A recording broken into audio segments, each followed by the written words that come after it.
वैसे ही युवा साथियों ने जो ये पहल करी है वो मुझे पूरी उम्मीद है जरूर सफल होगी और जो लड़ाई हम लड़ रहे हैं और जो मकसद हमारा इस लड़ाई को लड़ने का है वो जरूर पूरा होगा। अब बात आती है कि ये पूरा कैसे होगा। साथियों, जो ये प्रदूषण है और जिसकी वजह से हमारा क्षेत्र, और मैं ये मानता हूं केवल ये क्षेत्र ही प्रभावित नहीं हो रहा, जैसे कमलेश भाई ने अभी कहा, यहाँ की सब्जियां भी बाहर पहुंच रही है, यहाँ का खाद्य संसाधन है वो भी बाहर पहुंचता होगा तो दूसरे लोग भी प्रभावित होते हैं, तो इससे तमाम लोग प्रभावित हो रहे हैं।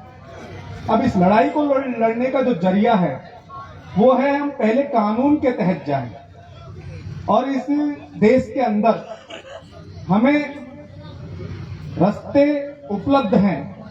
हम कोर्ट का रुख करें, हम नेशनल ग्रीन ट्रिब्यूनल है एनजीटी, उसकी तरफ रुख कर सकते हैं। और केवल ये आपकी नदी का मामला नहीं है कि मोरेल नदी का पानी है, मोरेल डैम में आ रहा है और प्रदूषण हो रहा है, जयपुर से पानी आ रहा है। इस देश के अंदर नदियों को मां मानते हैं ना अपन, नदी हमारी मां के समान है, लेकिन इस देश के अंदर तमाम नदियों की हालत यह है कि सभी की सभी प्रदूषित है और हम उन्हें पूजते हैं। इस देश के अंदर नदियों को खूब पूजा जाता है और जिन देशों के अंदर नदियों को नहीं पूजा जाता वहां की नदियां इतनी साफ है कि आप अपने घर का पानी नहीं पियो, नदी में से उठाओ और पी लो, इतनी साफ है वहां की नदियां। चाहे वो गंगा देख लो, चाहे यमुना देख लो, चाहे अपने यहाँ का ये खुद नदी देख लो, कोई सी भी नदी हो सब के सब प्रदूषित है और उस प्रदूषण फैलाने के जिम्मेदार इस देश के नागरिक हैं। और इस देश के नागरिकों के अंदर सबसे बड़ी जिम्मेदारी जिनकी है वो है औद्योगिक घरानों की, जिन्होंने अपनी फैक्ट्रियां डाल रखी है, अपने उद्योग डाल रखे हैं, वो इस समस्या को पैदा कर रहे हैं। ये मैं आपसे कहना चाहता हूं। साथियों, बात यह है कि हमें कोई ऐसे नहीं कि डायवर्जन कर दो, ये कर दो, प्लांट डाल दो। आप प्लांट लगा दो। प्लांट जयपुर में द्रव्यवती नदी पे बना हुआ था, आप और बड़ा प्लांट लगा दो, लेकिन जो मूल समस्या है, जो मूल जड़ है, उस जड़ पे जब तक प्रहार नहीं करोगे तब तक आपकी समस्या का समाधान नहीं होगा। और वो मूल जड़ जो है वो है सांगानेर की फैक्ट्रियां, जयपुर की फैक्ट्रियां। उन फैक्ट्रियों के खिलाफ कार्रवाई होनी चाहिए। और इस वक्त जो राजस्थान का मुख्यमंत्री है वो सांगानेर से आता है और राजस्थान के मुख्यमंत्री की जवाबदेहिता बनती है कि ये नदियां, ये पानी प्रदूषित नहीं होना चाहिए। ये मैं आप लोगों से कहना चाहता हूं। ये मुख्यमंत्री महोदय रोजीना कि आज हमने पांचना का वो करवा दिया, आज हम ERCP का करवा रहे हैं, आज हम यमुना का कोई कर रहे हैं। अरे भाई साहब, वहां भागीरथ बने फिर रहे हो, लेकिन जो नदियां आ रही है, जो 12 मास बह रही है या फिर बारिश में बहती है, उन नदियों की भी सार संभाल करिए। उन नदियों का पानी भी साफ होना चाहिए और जनता के बीच जब पहुंचे तो वो केवल जनता के पीने के लायक न हो, वो पशु पक्षी मवेशियों के पीने लायक भी हो। ये इस सरकार को, इस प्रशासन को ध्यान देना चाहिए और अपनी जवाबदेहिता तय करनी चाहिए। ये बहुत बड़ी बात है। राजस्थान के अंदर मुझे लगता है कि एक लूणी नदी है, आप जानते हैं, पश्चिमी राजस्थान के अंदर जैसे अपने चंबल है वैसे उनके लूणी है। लूणी नदी को भी जोधपुर की जितने भी औद्योगिक घराने हैं, औद्योगिक क्षेत्र जो लगे हुए हैं, वहां जो फैक्ट्रियां लगी हुई है, उन्होंने उसको बहुत ज्यादा प्रदूषित किया। और वहां की जनता, क्योंकि वहां विश्नोई समुदाय है एक बड़ी संख्या के अंदर जो प्रकृति से बहुत ज्यादा प्यार करता है, उस समुदाय ने एक मुहिम छेड़ी। जैसे आज आप सब लोग यहाँ पर एकत्रित हुए और एक मुहिम छेड़ रहे हैं, बहुत बड़ा आंदोलन वहां खड़ा हुआ और प्रशासन, सरकार को बैक फुट पे आना पड़ा। और जिन उद्योगों की वजह से वो प्रदूषण फैल रहा था, उन औद्योगिक घरानों पर, उन फैक्ट्रियों पर कार्रवाई हुई और प्लस वहां पर वाटर ट्रीटमेंट प्लांट डाला गया। और जो गंदा पानी, जिसकी समस्या का मतलब जो ट्रीटमेंट नहीं हो सकता था, उस पूरे पानी को डाइवर्जन किया गया। और मेरी मानिए, मैंने लॉ किया है, हमारे एक सब्जेक्ट है एनवायरमेंटल लॉ, एनवायरमेंटल लॉ के जब हम जजमेंट पढ़ते हैं, ऐसा नहीं है कि आप कोर्ट जाओगे तो आपको हार का सामना करना पड़ेगा। जाना यहाँ की कमेटी को पड़ेगा, आसपास के लोगों को पड़ेगा, उन्हें डाटा सौंपना पड़ेगा सरकार को और कोर्ट को कि हमारे ऊपर ये प्रभाव पड़ रहा है। एक केस है बहुत फेमस, तेलंगाना का केस है, एक यूपी का केस है और एक हैदराबाद का केस है। इन केसों के अंदर क्या हुआ कि जैसे यूपी के अंदर यमुना के अंदर क्यों प्रदूषण फैलता था, उसका एक सबसे बड़ा कारण है कानपुर। कानपुर के अंदर जितनी भी फैक्ट्रियां हैं, जितने भी बूचड़ खाने हैं, उनका पूरा का पूरा पानी, उनका पूरा का पूरा कचरा, अपशिष्ट पदार्थ पूरे के पूरे नदियों में डाल दिए जाते थे। सुप्रीम कोर्ट ने एनजीटी के माध्यम से आदेश दिया कि ये जितनी भी फैक्ट्रियां तत्काल प्रभाव से बंद होनी चाहिए और सरकार को उन फैक्ट्रियों को बंद करना पड़ा। ऐसा ही एक जजमेंट वेल्लोर सिटीजन फोरम का एक केस है, उसके अंदर दिया गया। वेल्लोर के लोगों को प्रदूषण का सामना करना पड़ रहा था क्योंकि वहां की फैक्ट्रियों का पानी आम लोगों के बीच जा रहा था। उस आम लोगों के बीच जाने से एक तो वहां पर मलेरिया फैल रहा था और प्लस वहां के जल स्रोत इतने प्रदूषित हो गए जिस तरीके से यहाँ के जल स्रोत प्रदूषित हो चुके हैं। तो सुप्रीम कोर्ट ने ये कहा कि ये जो फैक्ट्रियां हैं, ये चाहे कितना भी रेवेन्यू जनरेट करती होगी, कितना भी पैसा सरकार को देती होगी, लेकिन इंसानों की कीमत से ज्यादा पैसा कुछ नहीं हो सकता। इंसानों की कीमत से ज्यादा कीमत किसी भी चीज की नहीं हो सकती। इन फैक्ट्रियों को तत्काल प्रभाव से सरकार बंद करे और सरकार ने बंद किया। फिर वो लोग जब कोर्ट में गए तो सरकार ने कहा आपकी फैक्ट्रियां एक ही शर्त पे खुलेगी, पहले आप सब लोग अपनी फैक्ट्रियों के अंदर ट्रीटमेंट प्लांट लगाओ। तो साथियों, मेरे कहने का जो मूल मकसद है वो ये है कि ये लड़ाई जो है ना, वो सांगानेर और जयपुर की जितनी भी फैक्ट्रियां हैं उसकी वजह से हमें लड़ाई लड़नी पड़ रही है। और हमारी लड़ाई सीधी की सीधी उन लोगों से होनी चाहिए, सत्ता में बैठे उन लोगों से होनी चाहिए जो उस क्षेत्र का प्रतिनिधित्व करते हैं, जो इस राजस्थान का प्रतिनिधित्व करते हैं। उनकी जवाबदेही तय होनी चाहिए कि आपके चंद पैसों के लिए, आपके चंद मुनाफाखोरी के लिए आप आम इंसानों की जान की कीमत, जान को जोखिम में नहीं डाल सकते। ये उनकी जवाबदेही तय होनी चाहिए। ये मैं आप लोगों से कहना चाहता हूं। और आप लोग, हम युवा साथी आपके साथ तन मन और धन से पूरी तरीके से साथ है। चाहे आपको कोर्ट जाना पड़े, आपके लिए अच्छा से अच्छा वकील करवाने में जो भी पैसा खर्चा आएगा उसमें हम सभी युवा साथी आपके साथ तन मन धन के साथ हैं। चाहे दिल्ली चलना पड़े, चाहे जयपुर चलना पड़े, लेकिन लड़ाई हमें सबसे पहले लीगल तरीके से लड़नी पड़ेगी। और जब लीगल तरीके से हम लड़ाई को लड़ेंगे और जब हमारे पक्ष में फैसला आएगा और तब वो पक्ष में हमारे फैसला लागू नहीं होगा, तब हम इस लड़ाई को सड़कों पे भी लड़ेंगे और हम इस सरकार को दिखा देंगे कि ये लोग, जितने भी लोग यहाँ पर हैं, जितने भी बाल बच्चे हैं, इनकी जान की कीमत है। ये हमारी लड़ाई केवल अपने लोगों के लिए नहीं है, अभी ये हमारी आगामी आने वाली पीढ़ियों को बचाने की लड़ाई है। अगर आज हमने इस लड़ाई को नहीं लड़ा, आगामी पीढ़ियां अपनी नष्ट हो जाएगी। किसी को कैंसर हो जाएगा, किसी को क्या हो जाएगा, कोई मतलब बहुत सारी बीमारियां। पहले के बुजुर्गों को कहां बीमारियां होती थी, आज तो कोई कंधाड़े मर रहा है, कोई कंधाड़े मर रहा है, किसी को कैंसर हो रहा है। कैंसर देखा था क्या पहले किसी गांव में कैंसर होता था? आज हर गांव के अंदर 10-5 पेशेंट मिल जाएंगे आपको कैंसर के। ये क्यों हो रहा है, इस पे भी हमें गौर करना होगा।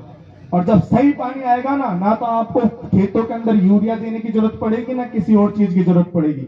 अच्छा खाओगे, अच्छा पहनोगे, यही होगा। तो आप तमाम लोगों से यही कहना है कि इस लड़ाई को कानून के माध्यम से लड़िए। इस लड़ाई में हम आपके साथ हैं। इनकलाब जिंदाबाद। बहुत बहुत धन्यवाद भाई अर्जुन जी महर का, बहुत अच्छी बातें रखी है। अब मैं युवा भाई जवान सिंह जी मौजा, युवा भाई आप आए, अपना उद्बोधन रखें। थोड़ा टाइम का अभाव है, आप अपने शब्दों को कम टाइम में। हमारे युवा नेता जवान सिंह जी मौजा काफी अच्छा प्रवक्ता है।